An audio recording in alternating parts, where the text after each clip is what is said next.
Let us focus our attention on the methodology of doing philosophy. There are two big elements to this process. One is reasoning, and the other is argumentation.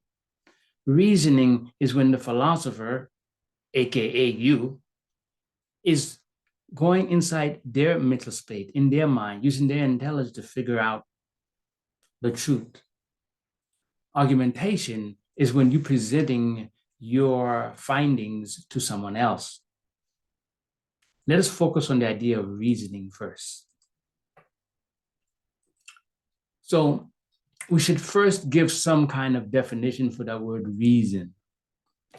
Intelligence, the mind has a sub-functionality called intelligence. With intelligence, we strategize. With intelligence, we engage in mathematical computation. With intelligence, we make judgments. And with intelligence, we form language. Lastly, with intelligence, we reason. Once you have a language, say I'm speaking English, and you have ideas in your mind, the foundation of that language inside your head, you assign truth value to those statements, and you begin to use them to reason. You solve problems. You have rational belief, rational opinion, rational knowledge. The word reason is often elevated. We'll say in accordance to reason.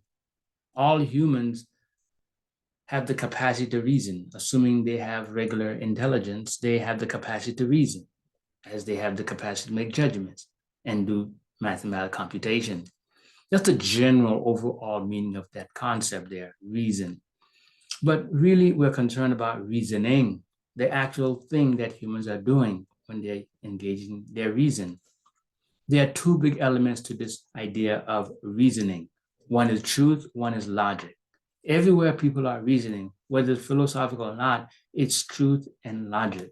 Philosophical reasoning is just a more intense form of reasoning. To improve one's reasoning, one needs to study the truth and get a better and better sense of truth. And also, one needs to study logic, so you get a deeper and deeper understanding of logic. We're going to focus our attention first on truth, and then we'll turn to logic.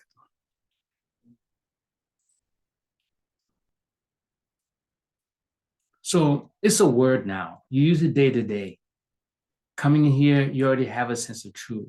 We're trying to get some general, essential understanding of this concept that we can agree upon.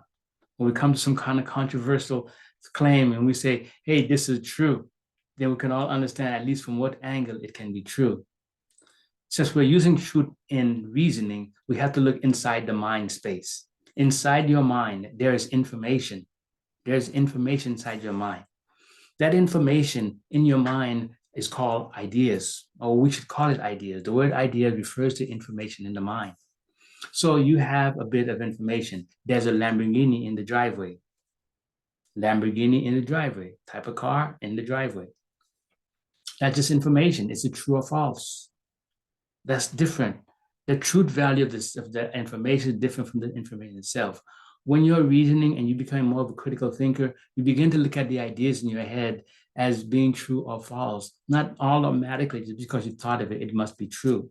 You become convinced, you have a conviction of some sort that this statement is true. Well, why do you think it's true? Did you go outside? Did somebody just say it to you? Did ideas just pop in your mind from your imagination? Why do you take it to be true? All right. In either case, when you make that decision that that idea is true, you see the word truth itself becomes what we call an abstract entity. It's actually a second order abstract entity. And what do I mean by that? Information itself is abstract. That is, it's real, but it's not really physical. We can all touch it. It's not factual in any way. It's stored in many, many forms it can be stored. And the word truth is a higher order. It is used to evaluate.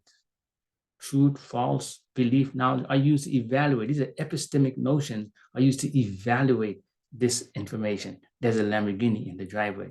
And the most essential takeaway when the word truth is being used is number 4, an indicator of what is real. Those words in the physical world now, the words, there is a Lamborghini driveway, it's an actual physical description of the driveway.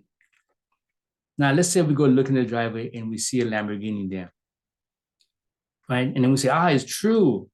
Evidence, we observe it, it's a fact, right?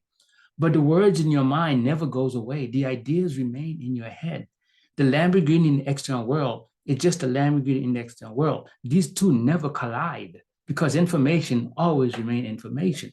It's just that you can walk away now with the thought that the idea there's a Lamborghini driveway is true. How do you know? I witnessed it myself. It's true as a matter of fact.